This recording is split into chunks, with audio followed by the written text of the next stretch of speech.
بعد مباراة الأهلي والترجي، ولقيت الناس كلها على السوشيال ميديا مركزين في موضوع الحكم. وأنا عملت فيديو، كنت ظاهر بيه في وش كامل وقعدت أتكلم فيه. أنا بتكلم من وجهة نظري، ماليش دعوة بأي حد. طبعا الحكم يعني في بعض القرارات ما كانش موفق فيها، واللي هم ما يحسبوش ضربة جزاء بتاعت بن شرقي. طب هم ليه ما يحسبوش بن شرقي أساسا ضربة جزاء بن شرقي ليه؟ هقول لك على كل حاجة، بس عايز أقول لك الأول. أنا اتكلمت في الفيديو مركز على يستروب. احنا معانا مدرب مش حلو. احنا معانا مدرب ملوش علاقة بكرة القدم، ولا ينفع يجوز مدرب أساسا، بالذات اللي هو لما بدأ بالتشكيل ولما عمل تبديلات. ما عندوش حته اللي انا ايه. يعني انت مثلا بن شرقي مثلا انت بتلعبه كجناح يمين وهو اساسا بيلعب كجناح شمال. طب انت ليه مثلا يعني لما تيجي تنزل مثلا عثمان اوتاكا ومروان عطيه، انت طلعت احمد نبيل كوكا ماشي، تبديل حلو. طب انت ليه مثلا ما تطلعش تريزيجيه وتستفاد ببن شرقي كجناح شمال، وتلعب عثمان اوتاكا كراس حربه، وتسيب زيزو عادي. لكن انت هتجص في التبديلات. يعني انت الاول رحت مطلع بن شرقي ونزلت يعني عثمان اوتاكا، وطلعت مروان احمد نبيل كوكا، ونزلت مروان عطيه، وبعدين رحت مطلع تريزيجيه منزل حسين الشحات، وبعدين رحت مطلع امام عاشور، رحت منزل طاهر محمد طاهر. فانت لبخت في الدنيا، انت هرتلت. انت ما عندكش لعب الشطرنج اللي انت ازاي تخدع عدوك، او انت ازاي تلعب باللعيبه اللي انت تغير المكان بتاعتهم. وبدل ما انت مثلا بدات ببن شرقي كجناح يمين، هو اساسا ما بيلعبش جناح يمين، هو بن شرقي بيلعب جناح يمين، جناح اساسا هو بيلعب جناح شمال، كانه انت بتعند، كانك انت بتعند، ده اسمه عند.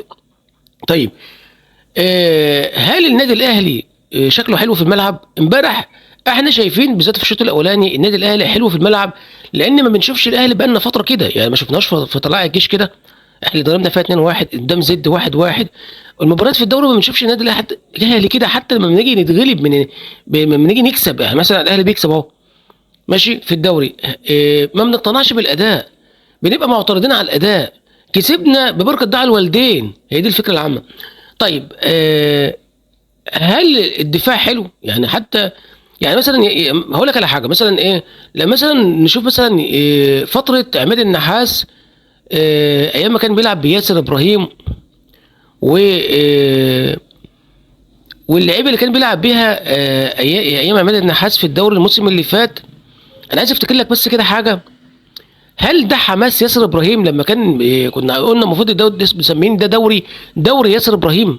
يعني اللي هو بيشيل الكرة من على الخط مرة واتنين، واللي هو يعمل لما مروان عطية يرفع عامل العرضية، وياسر ابراهيم تلاقيه متواجد يديله، واسامه ابو علي، واسامه علي يحطها. كان في جون باين البنك الاهلي لما كسبنا 2-1 باين في الاخر. فاهم انت؟ لما اداها بدماغه لوسام ابو علي، وسام ابو علي حطها في الجون، كان في الدقيقة الأخيرة من وقت بدل الضايع. فهل انت بتلعب بالحماس ده او بالروح ديت زي فتره عماد النحاس الست مباريات اللي مسكهم بعد ما مشي مارسيل كولر؟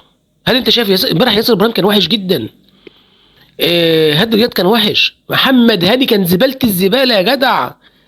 مفيش حد بيتكلم، ما لقيتش حد بيتكلم عن النادي الاهلي اداؤه وحش، او لعيبه بعض اللعيبه مش حلوه. احمد نبيل كوكا، في واحد قال لك ان احمد نبيل كوكا الشوط الاولاني كان حلو. يا ابني احمد نبيل كوكا، يا ابني التفويته اللي فوتها ديت ده ملوش علاقه بالكوره، ولا عمل بص الاسكان ولا الحاجات دي كلها، ما بصش ولا بص لمين اللي وراه، الحاجات دي كلها انت بتفوت ازاي ده؟ اللي كان نجم هو الشوط الاول والشوط الثاني هو مصطفى شوبير، شال لك اربع كور ما يشالوش يا جدع. احنا اللي كنا عملناها حاجات عاديه يا جماعه. عرضيه، واحد بيعمل عرضيه، ايه الجديد يعني؟ عملنا عرضيه من زيزو، طلع امام عاشور عملها بدماغه صدها لحارس.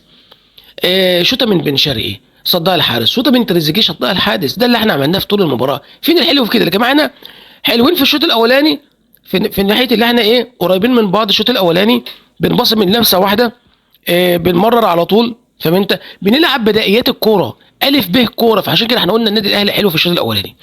لكن من بعد الشوط الاولاني وبالذات لما دخل فينا الجون، وخلي بالك انا عايز اقول لك على حاجه، محدش يزعل مني، الكوره ضربه جزاء يا جماعه، مش محتاجه كفايه، مش ضربه جزاء يا جماعه. الكوره جايه في ايديه يا جماعه، في حد يطلع كده اساسا، في حد يطلع كده يا جماعه في اللي بتاع. عشان يشيل الكوره. في حد بيطلع بايديه يا جماعه؟ في حد بيطلع بايديه؟ انت اساسا خلقت للفار وخلقت الحكم اللي يحسبها ضربه جزاء. طب انت ليه؟ ما احنا لينا ضربه جزاء بتاعت بن شرقي، طب ما يحسبهاش ليه؟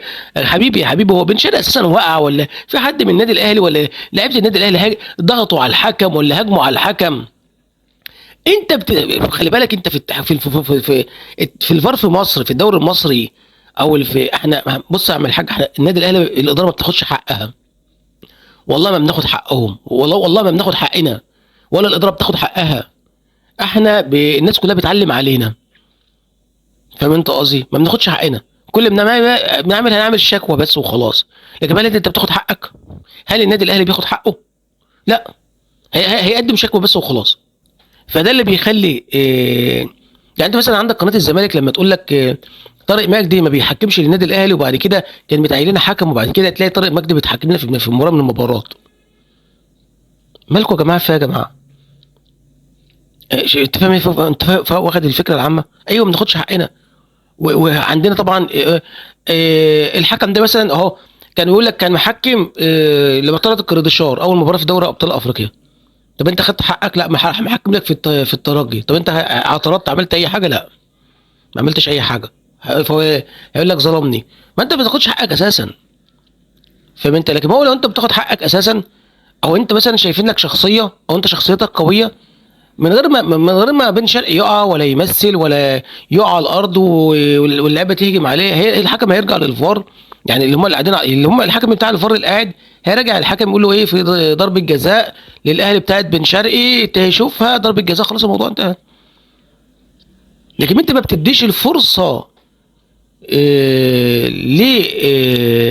للحكام تدي لك حقك، سواء الحكم اللي موجود على الملعب، في الملعب، حكم الساحه، او اللي بتاع، او اللي على الفار. انت ما بتبقى يعني مثلا كره زي ديت، المفروض بن شرقي يقوم واقع، المفروض لعيبه النادي الاهلي تهجم على الحكم، والمفروض وليد صلاح الدين والناس اللي بره اللي قاعدين على الدكه يهجموا على الحكم. ساعتها يبقى في حوار، ساعتها هيراجع الفار، ساعتها يحسب لك ضربه جزاء. لكن انت ما بتعملش كده، انت تلاقي بن شرقي كمل عادي وبعدين تيجي تعترض في الاخر اللي هي ضربه جزاء والحكم ما حسبناش. ما هو ما ادتش للفرصه. يقول لك طب مش معنى رجع لبتاعه محمد؟ لا، ده هي لمسه يد باينه، لا لمسه يد مش محتاجه، هي لمسه يد مش محتاجه. هو بيستغلوا يا لمسه يد خلاص مش محتاجه فقط، طالع بايديه. طب تعالى في لمسه يد اللي بتاع. فاذا انت ما بتاخدش حقك. لعيبه النادي الاهلي بتلعب بشوكه والسكينه. انت امبارح كنت وحش، لعبتك ما كانتش حلوه. اقول لك ايه، انا مستغرب، كل الناس بتتكلم التحكيم التحكيم التحكيم التحكيم. التحكيم ظلمك يعني؟ ما بيديش هنا، بيدي هنا انذارات وهنا ما بيديش انذارات. طب اقول لك على حاجه، طب ما محمد هاني المفروض امبارح يطرد. مفيش اقول لك، محدش هيقول لك الكلام ده. انا بتكلم كده، مش حاجات اللي انا بقول لك الحكم كان كويس ومش كويس. في بعض القرارات، بس امبارح والله العظيم محمد هاني المفروض يطرد. ماشي، هو في الكره اللي زيزو المفروض يدي الانذار للعيب، ما اداش الانذار للعيب. ماشي، في قرارات ومش قرارات، بس انت امبارح محمد هاني يطرد. محمد هاني يطرد والله امبارح، مش محتاجه يعني. فانتوا ليه مركزين مع الحكم؟ ما تركز مع المدرب. لكن المدرب مش حلو، انت عندك بره حمار قاعد في الدكه بره. لعيبتك بتلعب بالشوكه والسكينه، لعيبتك ما عندها الثقه اللي هي ترجع للمباراه بعد ما هي تبقى مغلوبه 1-0 ترجع تجيب 1 و2 و3. ما عادش بنشوف لعيبه النادي الاهلي بتلعب كوره زي مثلا زمان، ايام مالو الجوزيه، وبعد مالو حتى ايام مرسال كولر يا جدع. سيبك من اخر سنه كان بيهرتل فيها، فاهم انت قصدي؟ ايام موسيماني يا جدع، فاهم؟ فتره عماد النحاس كنا بنلاقي حماس، وكنا بنلاقي لعب. ده احنا اخر مباراه كسبانينها 6-0، كانت باينه قدام فاركو 4 جوان لوسام ابو علي، جول لحسين الشحات، جول امام عاشور. كان في حماس، كان في لعب، كانت الناس بتحب بعض يا جدع. دلوقتي مفيش حد بيحب التاني. المدرب لما قعد مع ياسين منصور ولا سيد عبد الحفيظ، قاعد يدي شكاوي شكاوي شكاوي شكاوي، انتوا كذا وانتوا كذا وانتوا بتوش اداره كويسه، وانتوا ما عندكوش مش عارف. هات لك اهو. طب انت شايله كده، وهات مدرب مصري يتعامل معاك بقى. ما هو المدرب الاجنبي مش فاهمك. كل التركيز المدرب ما عندكوش مهاجم صريح. المدرب عايز واحد على الجهيز. لا، هي دي لعبتك في مصر، هي دي اللعبه اللي عندك. اللعبه دي عشان تمشي صح وتطلع منها قماش لازم مدرب مصري. مش هينفع مدرب أو تجيب لنا مدرب زي مالو الجوزيه وهو كان بيقول كده ملو الجزاء، انا يعني عشان تلعب كويس اديك بالكرباج، حتى لو انت وحش هيطلع منك حاجه. ده ملو الجزاء فصل صبر على فلافيو قد ايه سنه باين، لغايه لما طلع منه قماش، لانه عارف اللي هو لعيب حلو. فانت عندك اساسا انت بيبقى اللعيب حلو. انا أساساً بسمع كلام على جراديشار اللي هو لعيب عالمي. جراديشار انت مشيته، ما عندكش، ما فيش اساسا، انت اساسا بتجيب لعيب راس حربه بتستفيد منه اساسا. طب انت جبت محمد شريف ليه؟ طب انت اساسا عثمان اوتاكا مثلا، انت بتخلي اللعيب اساسا لما يبقى مثلا متالق، يعني لاعب متالق اساسا بيجي النادي الاهلي بيموت، ولما بيخرج من النادي الاهلي بتلاقي واحد تاني تقلب حاجه تانيه. يعني انت مثلا عارف، شوف انت عثمان اوتاكا لما يمشي هيبقى نجم النجوم. يا عم ده كهربا مشى من النادي الاهلي راح ليبيا، مطلعينه اسطوره يا جدع. قفشه مشى من النادي الاهلي راح الاتحاد، مطلعينه اسطوره، ده مغني له عليه اغنيه يا جماعه. كريم الدبيس وغيرهم يا جماعه. ليه؟ بيبقى عليه ضغوطات يا جماعه، بيبقى عليه ضغوطات، ما فيش حد بيدي لحد الكوره، كل واحد. طب مثلا تريزيجيه ده اكبر واحد اناني في الكوره، ما بيلعبش جماعي. ده الاناني لازم يرقص واثنين وثلاثه، ولازم الكوره تتقطع منه، ما بيعرفش يرقص اساسا. هو ما عندوش الا حته الار 2 ده بس وخلاص، الشوطه دي وخلاص. ده بتلعب لعب جماعي. انت عندك بالعمري لما جه كان كويس، بالعمري بعد كده بس هو بدا ينزل، مفيش لعب، مفيش جمل بتتعمل. يا ابني ده في كوره، الضربه الركنيه. انا بحب الضربه الركنيه تتلعب عرضيه، العب عرضيات، هيبقى لك فكره. تتلعب مثلا واحد قدامك تلعبها قصيره تديله تبقى عمل لك عرضيه، اي خداع. او تلعبها زي فاكر انت مثلا ماتش الزمالك لما بصاها، كان حد بصاها مش فاكر مين بالظبط اللي اسمه ايه ده، الماتش اللي خلص 5-3، بصاها لديانج وراح شايطها راح داخله جون. ده ماشي ده. لكن انت دلوقتي ضربه كده بتتلعب ازاي؟ تتلعب لواحد وبعدين ترجع نص الملعب وبعدين ترجع للشناوي وبعدين الشناوي يشوطها تطلع بره، في التمسي ما نستفدش من حاجه. طب انت بقى راح محمد هاني راح لاعب الاوت كانه ضربه ركنيه كانها عرضيه. طب ما انت تلعب نهائي العرضيه، يلعب الاثنين كده، يلعب الاثنين كده. بيراميدز دايما اجوانه بتيجي من ايه؟ بالضربه الركنيه الطوليه ديت، تلاقي الشبر عاملها جوه ال 18 تقوم داخله جون. وعمل كده في الزمالك في مباراه من المباريات ودخلوا فيها لعبوا فيها ضربات جزاء وطلعوا منها بيراميدز. كان في كاس مصر ما اعتقد يعني، فكان المباراه باين ان خلصت 3-3 يعني، كورتين لعبهم كده بالكره الطوليه ودخلوا جون.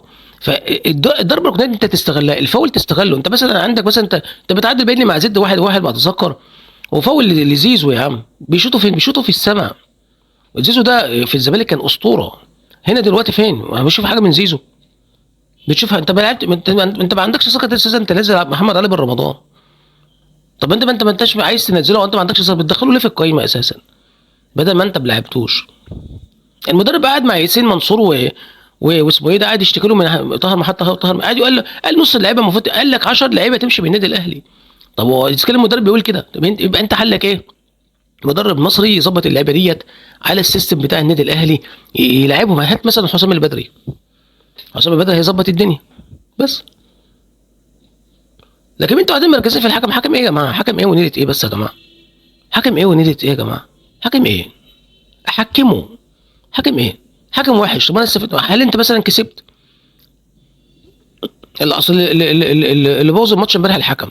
انت عندك طاهر، عندك يا عم اسمه ايه ده يطرد يا جماعه، يا جماعه محمد هاني ده يطرد امبارح والكوره مش محتاجه يرمي ضربه جزاء يا جماعه. انا عارف ان انا هتهاجم في الفيديو ده، بس انا خايف على النادي بتاعي، وانا كل تركيزي في المدرب والاداره، ولا مدرب كويس ولا الاداره كويسه ولا اللعيبه كويسه، واللعيبه ما عندها الثقه اللي هي تكسب. ما تزعلش مني، انا بقول رايي بس بصراحه يعني، اوعى تزعل مني يعني. انا بتكلم كلمه الحق في القناه، انا ايش دعوه باي حد. انا من امبارح متعكن ورب الكعبه، متعكنك ومتضايق ومش عاجبني. وانا مثلا انا انسان غريب، انا بهاجم المدرب والناس الحكم قلنا الحكم خلاص كان وحش وخلاص. لكن هل انت كويس في الملعب؟ هل انت بتأدي في الملعب؟ هل انت عندك حماسه ان انت تكسب؟ وصدقني هنروح بمباراه الاياب في القاهره اللي من غير جمهور. حتى فكر الجمهور مش حلو، بدل ما يكسب يقعد يحمس اللعيبه اللي هي تكسب. الجيش الملكي قاعدين يحدفوا ازايز. طب ما هو الجيش الملكي كنت انت تغلبه ويصعد يانج افريكانس التنزاني. لكن ما فيش ولا فكر جمهور، زعلش مني يعني، ولا فكر من الاداره ولا فكر حتى من اللي بتاع من اللعيبه ولا فكر مدرب ولا حتى اللي قاعدين في الدكه ولا مدير كوره ولا نيله. بس الحاجه الوحيده اللي انا فرحت منها لما الحكم جاي بيطلع الكارت الاحمر وجاي حسين الشحات ومش عارف ايه، راح وليد صلاح الدين قال لك ابعد ابعد، ده هيطرد اي حد، وحد لو كان حد لمسه كان طرده والله. انا كنت خايف من الحته ديت. فيا جماعه اتمنى ان احنا نكسب في الاياب، بس دي بالمدرب ده والله ما احنا كسبانين، مفيش تفاؤل ان انت تكسب. لو انا كسبت انا اهلاوي، ده انا اهلاوي صميم يا جماعه، ده انا اهلاوي متعصب، فاهم انت قصدي؟ فلو انا كسبت ابقى فرحان ومزقطط.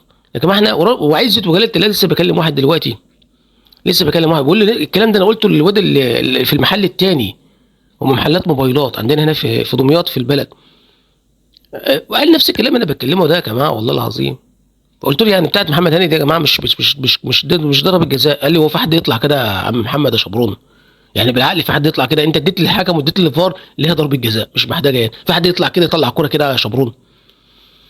طب هي لو ليك مش هتحسبها ضربه جزاء؟ يعني هي لو النادي الاهلي مثلا على الترجي مثلا، ترجي واحد من الترجي طلع يعمل كده بايديه كده، هتقول ايه؟ ما هي ضربه جزاء، مش انت هتقول كده برضه؟ قلت له كلامك مظبوط. وقلنا امبارح قلنا محمد هاني المفروض يطرد، الحكم ظلمك في بعض الحاجات بس انت ما انتش حلو. قال له احنا مش حلو. قلت له مثلا، قال لي احنا ليه ضربه جزاء؟ قلت له بتاعت بنت شرقي. قلت له طب هو ما وقعش ليه بقى؟ وما مثلش زي ما كان بيعمل مع الزمالك مثلا، او الزمالك تهجم على على الحكم، او اللعبه تهجم على الحكم. قال لي ولا حد هيجم، ولا وليد صلاح الدين ولا اي حد، ولا حتى ولا بنت شرقي وقع، وده خلى الفار والحكم ما يحسبش حاجه. لكن انت المفروض تنزل تمثل وتقع وتزعق وي وي بلا بلا وهل طبيعه. لكن انا ما شفتش في الكلام ده، سواء كده والله العظيم الاهلي كده في الدوري المصري، وسواء كده في اي حتى في دوري ابطال افريقيا. يا جماعه دي اللعيبه نازله في كاس مصر، احنا خارجين من كاس مصر بنوي، خارجين عشان كان الناس كانوا مفكرين ان احنا بنلعب في كاس الرابطه، ده اللي اتقال. لكن لا والله العظيم ولا كنا مفكرين وهم عارفين نازلين يلعبوا في كاس مصر، ولا الناس فكرنا هبل. بس هم اللعيبه ما فيش في عايشين في السلاولع، بدل ما احنا بنقبض فلوسنا بدماغتنا خلاص، وفلوسنا بتجينا وبناخد ملايين، والفلوس بتيجي لغايه عندنا وبنقبض خلاص والموضوع انتهى خلاص. انا ما فيش حماس، ما فيش طب يعني انت ما ذاكرتش مثلا؟ يعني انت بتدلني ان انت بتلعب، يعني ما حدش قال لهم ان احنا بنلعب في كاس مصر، ما حدش قال لهم مثلا المباراه دي مهمه لازم نصعد، ما حدش قال لهم مثلا ايه تلعبوا بحماس ويذاكروا بيه، واللعيبه فيها في اللعيب كذا واللعيب كذا، وانت امسك كذا وانت امسك كذا وانت امسك كذا، والدفاع خلي بالك من كذا وخلي بالك مباراه مهمه، ده كاس مصر يا جماعه. في حد قال لهم الكلام ده؟ فهي عايشه بالسبهلله ولا ايه يا جماعه؟ انتوا بقى انتوا بتشتغلونا يا جماعه، وفي الاخر تقول لي تحكيم ومش تحكيم. انا ماليش دعوه، انا ما سمعتش. انا بقلب على الفيسبوك والتيك توك واليوتيوب وكده وخلاص، بقرا العنوان كله كتب التحكيم التحكيم التحكيم التحكيم التحكيم التحكيم. يا عم التحكيم خرجنا، خلينا نخسر المباراه. طب الماتش اللي جاي وعزة وجلالة الله هيبقى التحكيم في صفك، ايه هتكسب؟ يا رب نكسب، يا رب نكسب، بس انت مش هتكسب.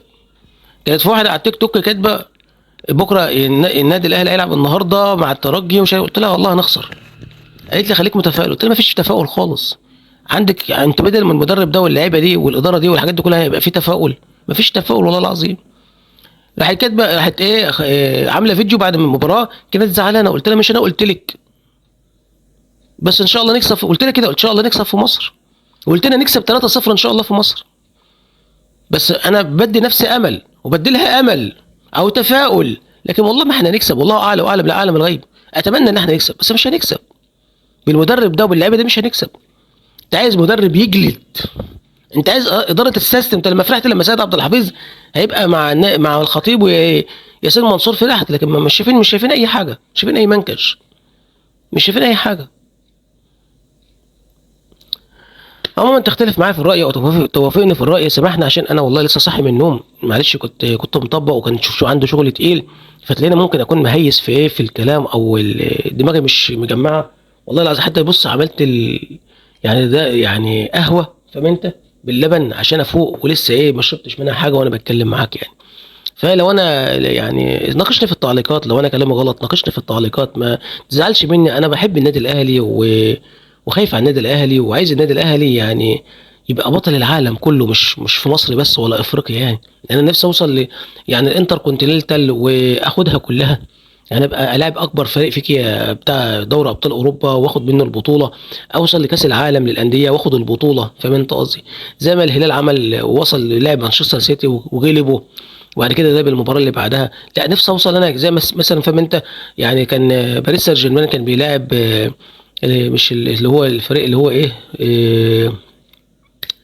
اسمه ايه ده تشيلسي، خلص المباراه 3-0 لتشيلسي واخد البطوله. انا نفسي النادي الاهلي يبقى كده، نفسي النادي الاهلي يبقى كده. بس هل النادي الاهلي اعطاك اللي انت تبقى كده بالوضع اللي انت فيه دوت؟ لا.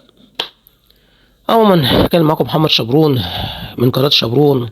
لو انت بقى على التيك توك او الفيسبوك او اليوتيوب اشترك وعامل لي اعجاب وناقشنا في التعليقات ودخل في الموضوع. وسلام.